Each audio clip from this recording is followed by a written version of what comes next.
Have you just started your first garden this year, or are you worried you're making some mistakes while you're doing it? I'm going to provide you with 5 mistakes that you might be making with your garden. Be sure to kick back, relax, enjoy, hit like and subscribe if you want to. I'm not forcing you, bro, but like, it'd be cool if you did it. We're trying to reach 2K by the end of the month, and we're pretty much like 96% there, bro, so do it. And next, we're not knowing your growing zone. You want to know why it's so important? I'll always bring these up in these types of videos. You're like, why, bro? What's the point of it? Well, I'll tell you right now. Well, you want to know something? Well, your growing zone can dictate what you can and cannot grow. So basically, if you want to grow a tropical plant in zone 4B, I'm going to say good. I wish you the best of luck, but it'll be another 100 years before you'll probably be able to do that. Probably even longer.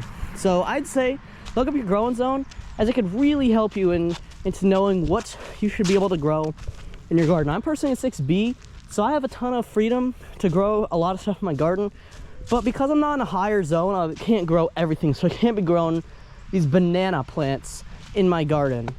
I can be growing stuff like strawberries, zucchini, watermelon. We're gonna do watermelon this year. And it also helps you know when you should put the stuff in the ground. So here, we put our stuff in the ground around Memorial Day weekend. So this year, May 27th, mark your calendars, look out for that video, bro. Mark your calendars. Coming out May 27th. The second one I see a lot of new gardeners make is just throwing whatever they want in the ground and calling it a day. Not really setting anything up. Setting up stuff in the garden is a big thing. You want to know why? Because it's just so simple to just mess up this step when you're planning out your garden. So you sit down with like your family or your friends or whatever, you're like, yo, I'm gonna start a garden. So you sit down, get a piece of paper, scrap paper, whatever, put that, and you start just shooting whatever you could and put it into this piece of paper, and you just say throw whatever you want in the ground. So you don't put anything into the ground properly. So lack of planning is something big. But most of the time it's not putting stuff in the proper position, because if you put like plants that grow massive vines like gourds or even worse pumpkins near a fence, it's gonna topple that thing right over. It's going to cause a big issue. That's why this year we're going to be running a water line up to the fields up there. We're going to grow some pumpkins and some corn up there, because those 2 plants, they don't really cause much issues. But when you have the gourds and all this stuff, gourds are a bit less annoying. They're a bit more of a nuisance, but the pumpkins will be killing a whole lot of stuff in the garden if we kept them in here another year. Another pretty big mistake I'll notice with newer gardeners is that they'll just throw whatever they want in the garden. They won't think twice. They'll just see a seed at the store and just, you know what, I'm gonna throw this right into the garden. And you want to know why this is so important? I'm not really talking about growing zones so much in this tip. Rather, I'm talking more about stuff like you're planting a plant in a garden, like potatoes. You shouldn't plant them in the garden. You should plant them away from the garden. We actually grow our potatoes down by the house. We'll be planting them on the same day that we transplant the garden. As I said, mark your calendars, May 27th, 2024. Video should be coming out sometime around then.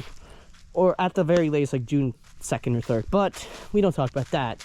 Instead, we talk about keeping your potatoes out of the garden, because they bring in potato beetles, which the second they discover your garden, they'll be the biggest fans of it by destroying it. I thought I'd be able to put 5 tips in this video, but my camera's at 2%, and GoPros, they drain batteries faster than iPhones. So if that's your iPhone battery draining that fast, bro, try out a GoPro. They die in like 25 minutes. I tried recording the Northern Lights on Friday night. It died so quickly, it's not even a joke. Now it's at 1%, bro, so I'll make this brief. The last tip I'm gonna provide to you in this video is not looking at your seed packet. The seed packet will give you all the advice you need. It'll tell you when you need to put it in the ground, how deep in the ground you should put it, how often you should water it, how much water you should give it a week. There's so much vital information on that seed packet. You really need to pay attention to this sort of stuff. Anyways, my camera's about to die, bro. So I hope you enjoyed. 3K probably in the next week or 2, maybe 2. If we can reach 5K by the end of the summer and monetization, bro, I'll have a crazy video coming out in the fall. So mark y'all's calendars if that ends up happening. Anyways, guys, I'm out here. Subscribe.